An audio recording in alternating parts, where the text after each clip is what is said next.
오늘은 신명기 2장 31절부터 3장 3절까지의 말씀을 가지고 불가능을 가능하게 하신 하나님을 믿다라는 제목으로 말씀을 전하도록 하겠습니다. 40년 동안 철저하게 광야 훈련을 받았던 이스라엘 백성들은 하나님의 때가 되어서 가나안 땅을 위해 나아가게 됩니다. 그들은 별다른 문제 없이 에돔, 암몬, 모압의 땅을 무사히 통과하게 됩니다. 신명기는 이들과의 통과에 대해서는 주목하지 않고 이제 이 이후에 일어난 전쟁 두 가지에 대해서 자세하게 기록하게 됩니다.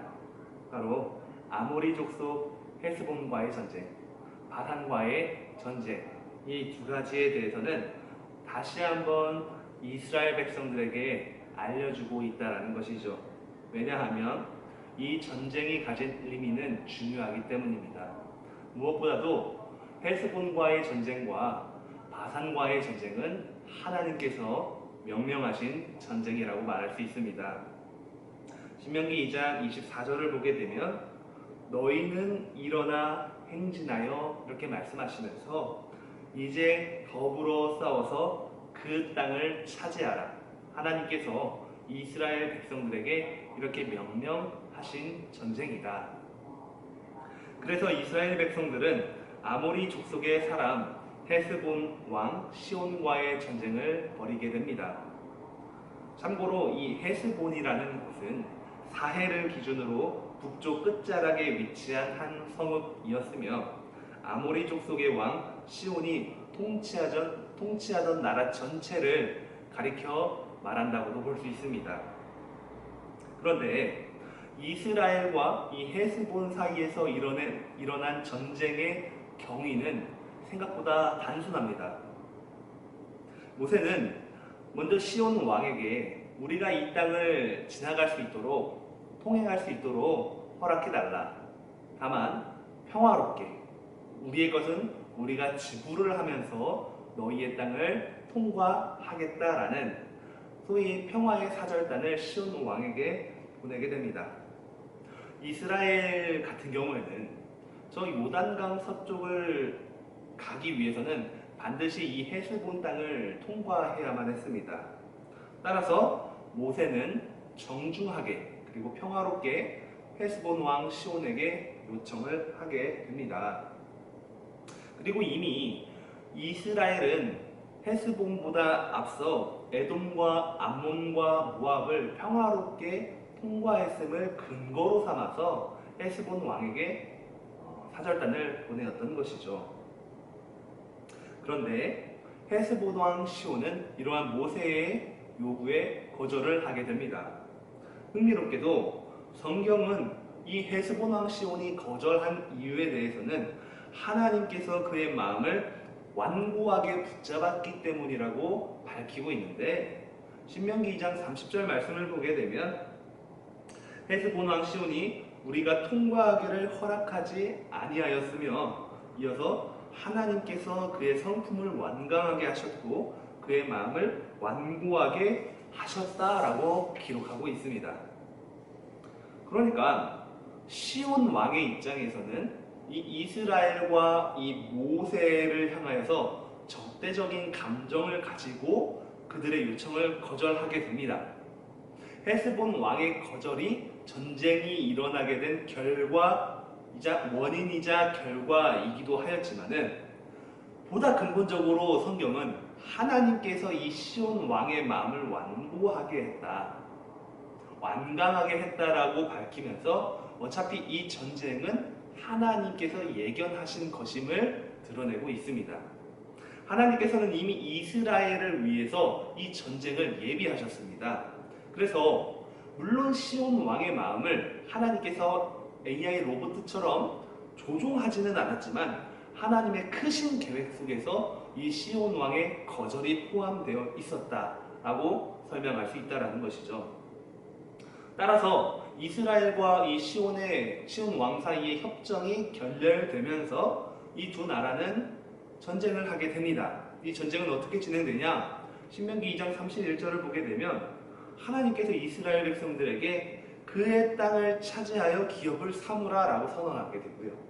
신명기 2장 33절은요. 우리 하나님 여호와께서 그를 우리에게 넘기셨다라고 기록하고 있으며 신명기 2장 36절은 우리 하나님 여호와께서 그 모든 땅을 우리에게 넘겨주셨다라고 이미 기록하고 있다는 것이죠.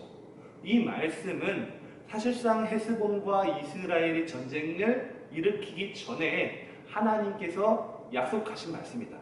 하나님께서 이 전쟁의 결과를 정해주신 말씀이다 라고 할 수 있습니다.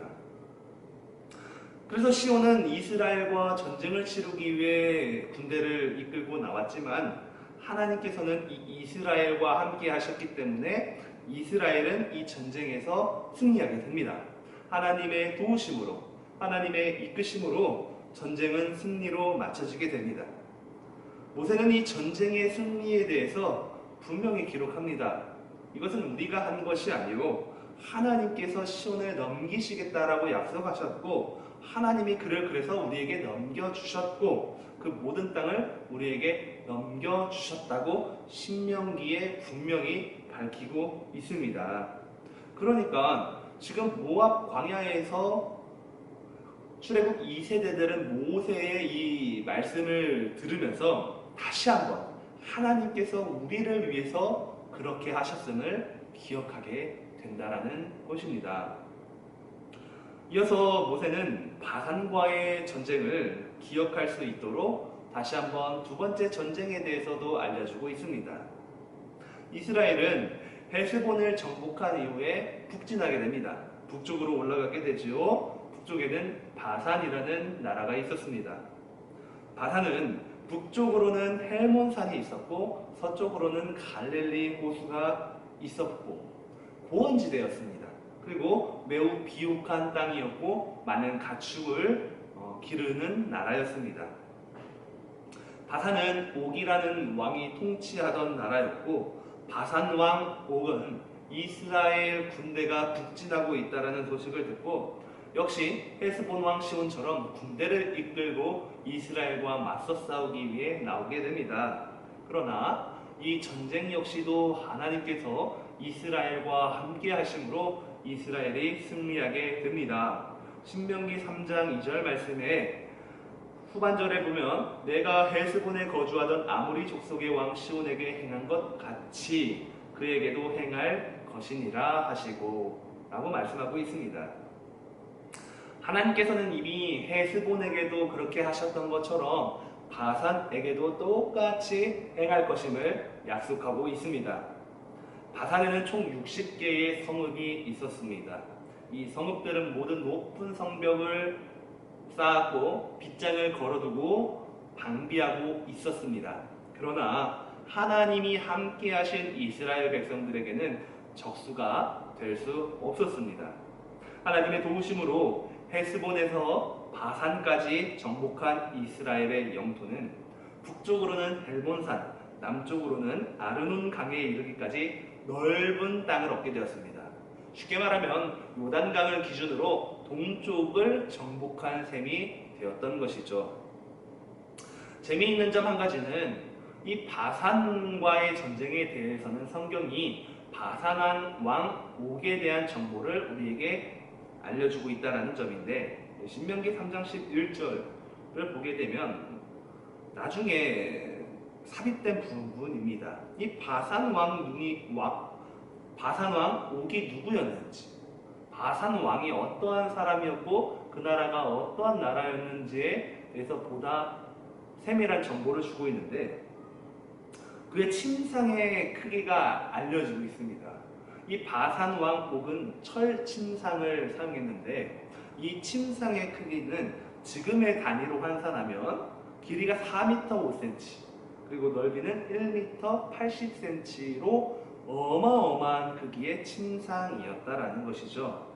이 침상 한 가지를 통하여서 우리가 알 수 있는 정보는 크게 두 가지예요. 첫 번째는 바산 왕 옥은 거인족이었다라는 것이죠. 그러니까 바산이라는 나라는 요단 서쪽에 있는 가나안처럼 거인족, 어마어마하게 큰 거인족이 살고 있던 나라였다는 것이고 두 번째는 이 시기는 청동기 후기 시대인데 바산 왕은 지금 철 침상을 사용하고 있습니다. 보급화되지 않는 철을 침상으로 사용하고 있다는 것은 이 바산이라는 나라는 매우 부유한 나라, 강대국이라는 것을 우리가 알 수 있습니다. 그러니까 거인족이고 강대국, 심지어 보편적이지 않은 철이 유통되고 있는 이 바산이라는 나라와 이스라엘이 싸웠을 때에 현실적으로 내릴 수 있는 결론, 이스라엘에게는 승리가 없다라는 것이죠. 전투민족도 아닌 이스라엘이 이 거인족과 싸워서 이길 수 있는 확률은 0%이다. 그런데 이 전쟁은 결국 이스라엘이 한 것이 아니라, 현실적으로 한 것이 아니라 하나님이 하셨고 초현실적으로 하셨기 때문에 그들과 싸워 승리할 수 있었다. 바로 성경은 이러한 정보를 제공함으로써 이스라엘과 함께 하신 하나님의 능력의 위대하심을 우리에게 알려주고 있습니다. 여러분, 이스라엘 백성들이 바로 이 헤스본과 이 바산을 정복하면서 반드시 깨달아야 할 것은 바로 하나님의 주권과 하나님의 능력이다. 마찬가지로 모세가 모압 평지에서 이 신명기 말씀을 선포할 때에 출애굽 2세대 이스라엘 백성들이 반드시 기억하고 의지해야 될 것은 하나님의 주권이고 하나님의 능력이라는 것입니다. 이스라엘은 지금 가나안 정복이라는 대업을 실행하고 있습니다. 그런데 이 가나안 땅으로 나아가는 그 과정, 가나안을 정복하는 그 과정은 현실적으로 불가능한 거예요. 그런데 불가능한 것을 지금 가능하게 하는 하나님을 매번 경험하고 있습니다.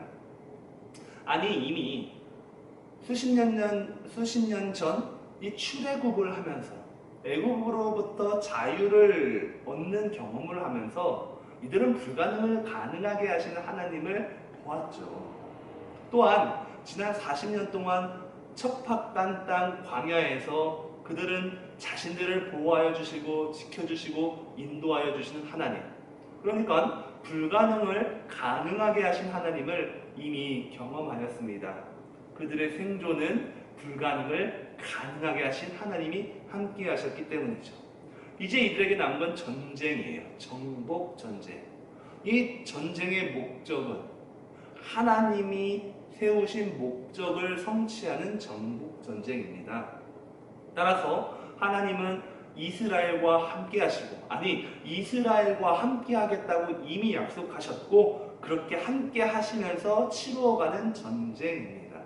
그리고 이 전쟁의 모든 과정과 결과에는 하나님이 개입하실 것이고 하나님의 능력으로 이스라엘에게 놀라운 승리를 가져다 주게 될 것입니다. 여러분, 그렇기 때문에 이스라엘 백성들은 이 전쟁에서 무엇을 해야 할까요? 가나안을 정복하면서 요단의 동편을 정복할 때에 이스라엘 백성들은 무엇을 할 수 있었겠습니까? 이들이 과연 전쟁을 잘 하기 위해 군대를 재정비하고 무기를 사오면서 그렇게 정비하는 것이 이들의 최선의 목표일까요? 그렇지 않죠. 그들은 하나님께서 이미 하신 그 약속의 말씀을 붙잡는 것, 그리고 지금까지 함께 해주시고 불가능을 가능하게 하신 하나님만을 믿고 의지하는 것, 그러면서 그 땅으로 나아가는 것이 바로 이스라엘이 해야 될 최선의 선택일 것입니다. 현실적으로 본다면 이 전쟁에 이스라엘에게 승리는 없을 것입니다. 그러나 이 전쟁은 현실을 보면서 나아가는 것이 아니라 언약의 하나님을 보면서 나아간다는 사실.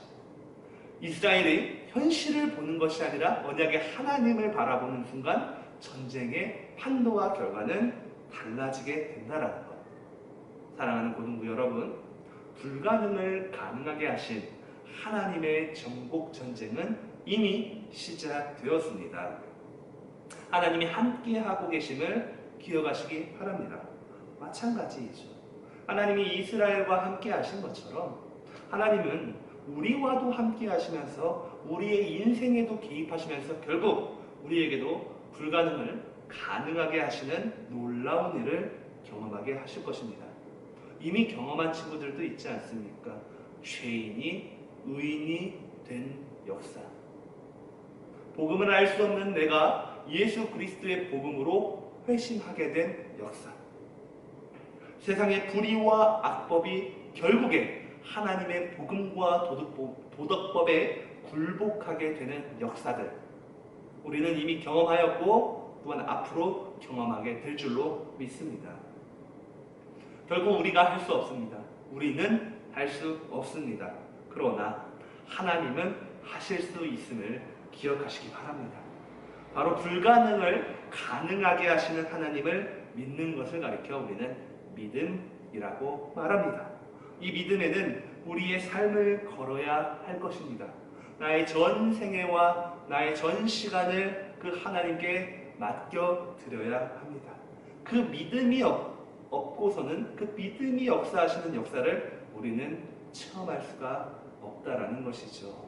기억하시면서 이번 한 주간도 말씀 앞에서 온전한 믿음을 구하시고 불가능을 가능하게 하시는 하나님을 경험하는 저와 여러분의 복된 한 주가 되기를 예수님 이름으로 간절히 축복합니다. 아멘.